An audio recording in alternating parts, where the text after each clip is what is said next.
자, 그럼 용산 대통령실 취재기자 연결해서 이 얘기 좀 더 해보겠습니다. 자, 이기주 기자, 윤 대통령이 출근길 질의응답을 하루 만에 재개한 배경이 뭘까요? 네, 대통령실은 일단 윤 대통령의 약식회견이 재개됐다는 표현에는 동의하지 않는 분위기입니다. 대통령실 내에 코로나 확진자가 더 이상 늘지 않고 상황이 안정되면 재개하겠다는 기존 입장이 여전히 유효하다는 겁니다. 하지만 약식회견이 하루 만에 다시 시작된 건 분명해 보이는데요. 약식회견 중단을 발표했던 어제는 국정운영 지지율이 30%대로 급락한 여론조사 결과가 잇따라 발표됐었죠.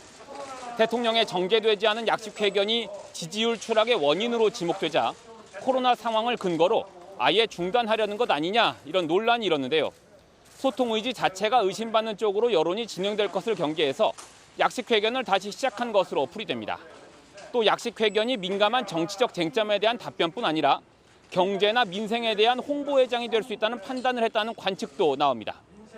약식회견을 계속하되 내용과 형식을 손보는 쪽으로 논의가 진행되고 있는 것으로 전해졌습니다. 자, 어쨌든 약식회견이 중단됐다가 하루 만에 재개됐습니다. 여기에 대해서 정치권에서는 어떻게 반응이 나옵니까?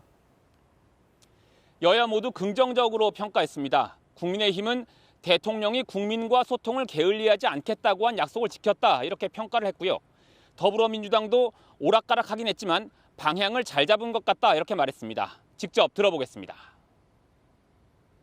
리스크가 있고 부담이 있다 하더라도 이것을 지속하는 것이 맞다라고 하면서 참모들의 건의를 일축했다라는 말씀을 하셨거든요.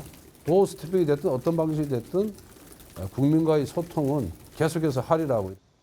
오락가락 안 하시면 혼란이 좀 덜 할 텐데 이렇게 한다고 그랬다 저렇게 한다고 그랬다니까 조금 혼란스러운 것 같은데 어쨌든 언론과의 소통을 계속 강화해 나가면서 좀 정제된 언어를 쓰겠다는 방향은 잘 잡으신 것 같습니다.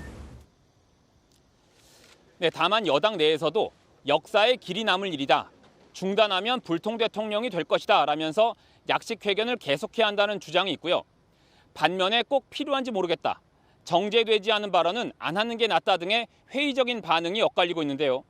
중단 이후에 다시 시작된 약식회견이 어떤 방식으로 진행될지에 관심이 쏠리고 있습니다. 지금까지 용산 대통령실에서 전해드렸습니다.